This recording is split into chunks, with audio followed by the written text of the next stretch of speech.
പ്രിയ പ്രേക്ഷകർക്ക് സീരിയൽ ന്യൂസിലേക്ക് സ്വാഗതം. കൂടുതൽ സീരിയൽ ന്യൂസുകൾ അതിവേഗം ലഭിക്കുന്നതിന് ഈ ചാനൽ സബ്സ്ക്രൈബ് ചെയ്യുക. ബെൽ ഐക്കൺ മറക്കാതെ ക്ലിക്ക് ചെയ്യുക. വീഡിയോ ഇഷ്ടമായി എങ്കിൽ ലൈക്ക് ചെയ്യാൻ മറക്കരുത്. ശ്രുതിയുടെ വീട്ടിൽ ചെന്നതിനെ തുടർന്ന് സുപ്രധാനമായ വഴിത്തിരിവുകളാണ് ഇപ്പോൾ അശ്വിന്റെ ജീവിതത്തിൽ ഉണ്ടാകുന്നത്.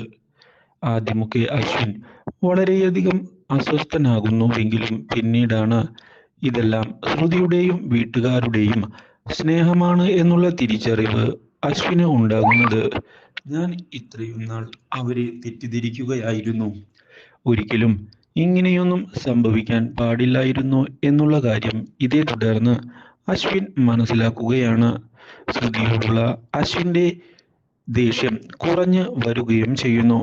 ആരെയും മനഃപൂർവ്വം വഞ്ചിക്കുന്നതിനായി ശ്രുതി ശ്രമിച്ചിട്ടില്ല എന്നുള്ള യാഥാർത്ഥ്യവും ഇതോടെ മനസ്സിലാക്കുന്ന അശ്വിൻ ഇനി എന്താണ് ചെയ്യേണ്ടത് എന്നറിയാതെ ആകെ പകച്ചു പോകുന്നു.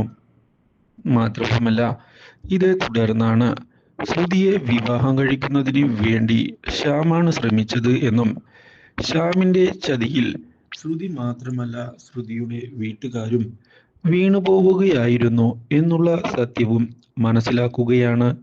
അപ്രതീക്ഷിതമായ ഈ സംഭവം കേട്ടതിനെ തുടർന്ന് എന്താണ് ചെയ്യേണ്ടത് എന്നറിയാതെ ആകെ പകച്ച് പോയിരിക്കുകയാണ് ഇപ്പോൾ അയാൾ. ഇനി എന്ത് ചെയ്യും? ഞാൻ വിചാരിച്ചതുപോലെ അല്ലല്ലോ കാര്യങ്ങൾ. ഇതുവരെ ചെയ്തതെല്ലാം തെറ്റിപ്പോയി എന്നുള്ള കാര്യവും അശ്വിൻ മനസ്സിലാക്കിയതിനെ തുടർന്ന് അശ്വിൻ മാനസികമായി തകർന്ന് പോയിരിക്കുകയാണ്.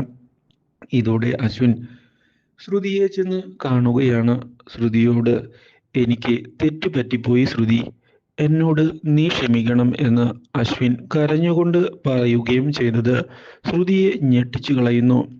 മാത്രവുമല്ല, ഇതേ തുടർന്ന് അശ്വിൻ 6 മാസത്തെ കരാർ ഞാൻ അംഗീകരിക്കുന്നില്ല എന്ന് പറയുകയും ശ്രുതി എന്നും എൻ്റെ കൂടെ വേണമെന്ന് അറിയിക്കുകയും ചെയ്തത് ശ്രുതിയെ ഞെട്ടിച്ചു കളഞ്ഞിരിക്കുകയാണ്. Do like, share and subscribe.